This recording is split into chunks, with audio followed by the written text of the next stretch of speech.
زندگی میں پہلی دفعہ فیروز نے آہستہ سے دروازہ بند کیا۔ وہ چاہتا تھا کہ اسے گھر سے نکلتے ہوئے کوئی نہ دیکھے، کیونکہ وہ گھر سے بھاگ رہا تھا۔ فیروز اپنے دل میں سوچ رہا تھا کہ 15 برس ہو گئے ہیں، لیکن کبھی ایک منٹ بھی سکون نہیں ملا۔ ہر وقت کی بک بک جھک جھک سے ناک میں دم آ گیا۔ یہ کرو، وہ نہ کرو، منی رو رہی ہے، اس کو بازار سے ٹافی دلا دو، منّے کو دودھ گرم کر کے پلا دو، ذرا جلدی سے سودا لے آؤ، مہمانوں کے لیے چائے پکا دو، تم نے اسکول کا کام کر لیا ہے یا نہیں؟ صبح سے شام تک ایک منٹ کے لیے فرصت نہیں ملتی۔ سب سے بڑا ہونا بھی ایک مصیبت ہے۔ خیر، اب نجات ملی اس جھنجھٹ سے، اب میں آزاد ہوں۔ فیروز شہر جانے کے لیے بس اڈے پر پہنچا، لیکن بدقسمتی سے آخری بس بھی جا چکی تھی۔ اس نے سوچا کہ اب پیدل ہی چلنا پڑے گا، ورنہ ہو سکتا ہے کہ گھر والے اس کی تلاش میں ادھر آ نکلیں۔ فیروز نے ہر کار کو رکنے کا اشارہ کیا، لیکن کسی نے اس کی طرف توجہ نہ کی۔ فیروز نے دل ہی دل میں ان کار والوں کو بے شمار گالیاں دیں جو پیدل چلنے والے مسافروں کا ذرا بھی خیال نہیں کرتے۔ ایک کار اس کے نزدیک رکی۔ ایک ادھیڑ عمر مرد اسے چلا رہا تھا۔ کیا تم شہر جانا چاہتے ہو؟ کار کے مالک نے پوچھا۔ فیروز نے سر ہلا دیا۔ کار والے نے دروازہ کھول کر اسے اپنے پاس اگلی سیٹ پر بٹھا لیا اور پوچھا، کہاں جانا ہے تمہیں؟ فیروز نے کوئی جواب نہ دیا۔ کار کا مالک ایرانی تھا۔ وہ فیروز کو ایران کے متعلق بتانے لگا۔ بہت دیر تک باتیں کرنے کے بعد ایرانی کو کچھ خیال آیا۔ اس نے فیروز سے کہا، بیٹا، یہ تو میں پوچھنا ہی بھول گیا کہ تمہیں کہاں اترنا ہے۔ کیا تم شہر میں کسی عزیز سے ملنے جا رہے ہو؟ فیروز نے جواب دینے کی کوشش کی، لیکن اسے کوئی چیز حلق میں اٹکتی ہوئی محسوس ہوئی۔ اس نے دوسری طرف منہ پھیر لیا اور کھڑکی سے باہر دیکھنے لگا۔ ایرانی کو فیروز کے اس رویے پر کچھ شک گزرا۔ اس نے گہری نظروں سے فیروز کا جائزہ لیا اور اس نے بھانپ لیا کہ یہ لڑکا گھر سے بھاگ رہا ہے۔ کیا تم گھر سے بھاگ نکلے ہو؟ ایرانی نے پوچھا۔ فیروز کو اپنا دم گھٹتا ہوا سا محسوس ہوا۔ دل دھڑکنے لگا اور رنگ فک ہو گیا۔ ایرانی نے اسے تسلی دیتے ہوئے کہا، تم بالکل فکر نہ کرو، میں تمہیں کچھ نہیں کہوں گا۔ ایرانی نے گاڑی کچے راستے میں اتار کر روک دی، پھر اس نے تھرماس سے گرما گرم چائے 2 پیالیوں میں ڈالی اور ایک پیالی فیروز کو دے دی۔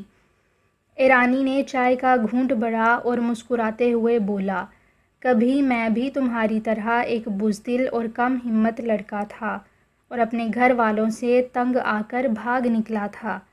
فیروز ہکا بکا رہ گیا۔ اس نے پوچھا، آپ ابھی مجھے بتا رہے تھے کہ آپ نے جگہ جگہ کی سیر کی ہے اور بے شمار دولت جمع کی ہے۔ ہاں، یہ سچ ہے کہ میں نے بے شمار دولت کمائی ہے، لیکن میں ماں کی محبت اور بھائی بہنوں کے پیار سے محروم بھی رہا۔ میں لکھنے پڑھنے میں بالکل کورا تھا، اس لیے گھر سے بھاگنے کے بعد میں ان کو اپنے متعلق کچھ بھی نہ لکھ سکا۔ میری ماں مجھے یاد کرتی کرتی مر گئی، لیکن مجھے خبر تک نہ ہوئی اور میں بدنصیب اس سے اپنی غلطیوں کی معافی بھی نہ مانگ سکا۔ یہ کہہ کر ایرانی رک گیا۔ اس نے چشمہ اتار کر آنسو پونچھے، پھر بولا، میں بہت سنگ دل تھا۔ ذرا ذرا سی بات پر اپنی ننھی منی بہن کو مارا کرتا تھا۔ وہ خوبصورت سی گھنگریالے بالوں اور نیلی نیلی آنکھوں والی بہن اب مجھے بہت یاد آتی ہے۔ سنا تھا کہ اس کی شادی ہو گئی ہے، نہ جانے وہ اب کہاں اور کس حال میں ہے۔ کیا اس دنیا میں اب آپ کا کوئی نہیں ہے؟ فیروز نے پوچھا۔ ایرانی ٹھنڈی سانس لے کر بولا، یوں تو میرے بہت سے دوست ہیں، لیکن یہ سب دسترخوان کی مکھیاں ہیں۔ اگر کوئی مشکل وقت آ پڑے تو کوئی بھی میرا ساتھ نہیں دے گا۔